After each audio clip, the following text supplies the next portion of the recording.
still remember that night when President Obama and yourself, you had your first dance and you were in this gorgeous white dress. Let me think back. President Obama and First Lady. It was a long time. It was a long time. Ago, yeah. I think you danced at Last, Yes. sung by Beyonce. Yeah. If you don't already know, you represent, President Obama and yourself represent the millennial hashtag couple goals that exist all over our social media. and I guess the question is, under normal circumstances, relationships are hard for all of us, but under your circumstances, it's especially challenging, I would imagine. How did both of you find that time and that connection with each other? Sometimes we did, sometimes we didn't. One of the things I talk about, and we talk about relationships, is that they have ebbs and flows. I advise a lot of young people. We have a lot of young people on our staff. And I'm a little direct and straightforward, but I kind of remind them, it's like, marriage is hard. It's just hard. It's worth it, but it is hard. It is two individuals raised differently, coming together to build a life together, which means you have to agree and compromise, right? And then if you complete the idea of family and have kids, well, they just mess everything up, because kids are hard, They want what they want, they can't talk, you have to clean them, they're a hassle. It is a hard concept, but we don't talk about it like that. When we talk about marriage and relationships, we talk about hashtag relationship goals. We think about the wedding and the dress and the ceremony and the love and the happily ever after. And so when young people get in a marriage and they experience the truth of it, which is, it's hard. They think it's them. And it's not. It is a hard thing. So Barack and I understood that about each other. And we understood that there could be periods of time where it'd be really hard, especially if you're doing hard things, which all of you are doing.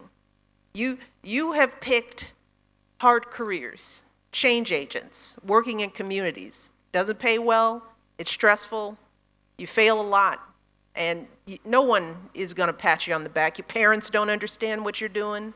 You don't have a regular label like, I'm a doctor. And it's like, I understand that. What's this thing you're doing? Advocacy? What is that?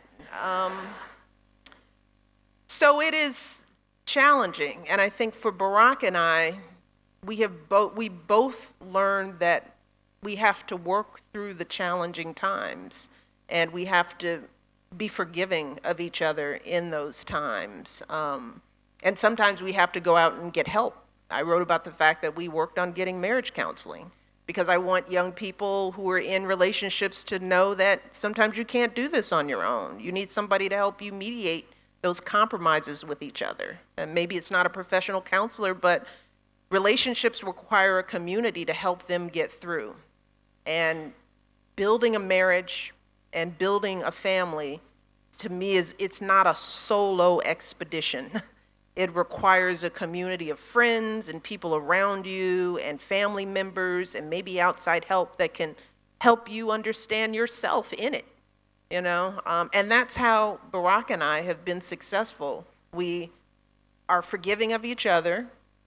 And first of all, let's start with, you gotta like the person, right? So that helps. It's like, it started that I like him and I respect him and I value him and we have the same shared values. And with that foundation, you just launch into the work and try to find a way to understand that this is the journey. And if you put in the hard work and you get help when you need it, at the end, you've got a 40-year marriage or a 50-year marriage. If anybody has parents who've been married for a long time, and if you really ask them, they'll tell you there were probably 10 years where they hated each other. But if you're married for 40 years and you hate each other for 10, I'd take those odds. It's like, okay. Like, you're gonna love him for 50 years, but 10 years, you're gonna hate him. You don't wanna push him out of the window. Not a high one, a low one. You don't want him dead, you just want him injured. That's why we're talking about a hashtag couple goals. What are you and Danny Motor? What are you guys doing? You guys have a real marriage and a happy family and I've all never that wanted good to stuff. push him out a window, but maybe there's Oh, time. man. There's time. Don't make me look bad. There's time. Well, I can't. He's taking care of our family right now, so I have to say. So you all wanted to praise, push him out a window. Praise. It's you do have to have reality. The great thing about these computers that we carry around in our pockets is that they create a disconnect of reality. I have the good fortune of every Tuesday, I play mahjong with my girlfriends. Thank you. Yeah.